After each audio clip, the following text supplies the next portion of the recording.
Yeah, Gray. That's my man Gray talking about a street fight.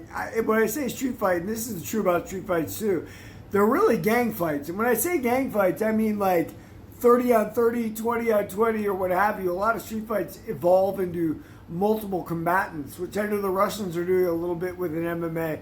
But let's talk about MMA fights. So Sarukian Pimblet. This is a classic example of the UFC trying desperately to give Paddy the best chance possible. Now, it's a number one contenders fight, right? No doubt. Like they've got Pimblet with victories over Tony Ferguson, victory over Michael Chandler. He beat Bobby Green. So they've got him beating fringe contenders, right? Now they're putting him against number one for who gets the next title shot. And Sarukian would have gotten that title shot, right, if he didn't pull out. But what you will conspicuously notice about this fight is Paddy's strength is in grappling, no doubt. Sarukian's strength is in grappling, no doubt.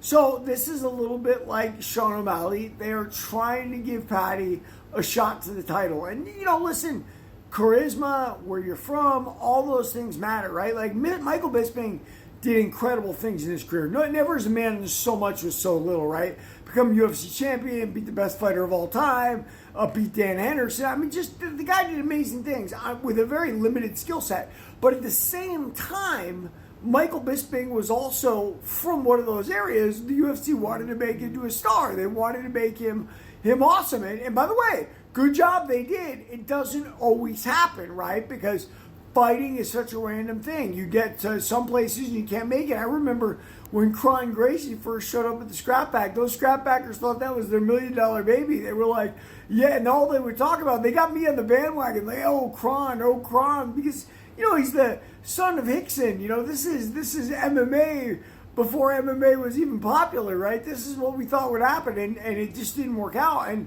sometimes stars don't work out like that. Now, I hope Paddy Pimblet does work out. Paddy's got a really interesting striking style that he backs up entirely with his grappling chops. Now, Sarukian is an animal grappler too. Now, his fight with Oliveira was probably the only one I saw him in. And that was a very close fight. Oliveira almost beat Sarukian in that fight. So I'm excited. I hope Paddy wins, obviously. Nobody's really excited about Sarukian. I remember I supposedly was in Hazmat's corner, right, for Duplessis. And Hazmat said, it's fourth round. I've been beating him. I'm going to strike now. And Sarukian told him, man, you crazy?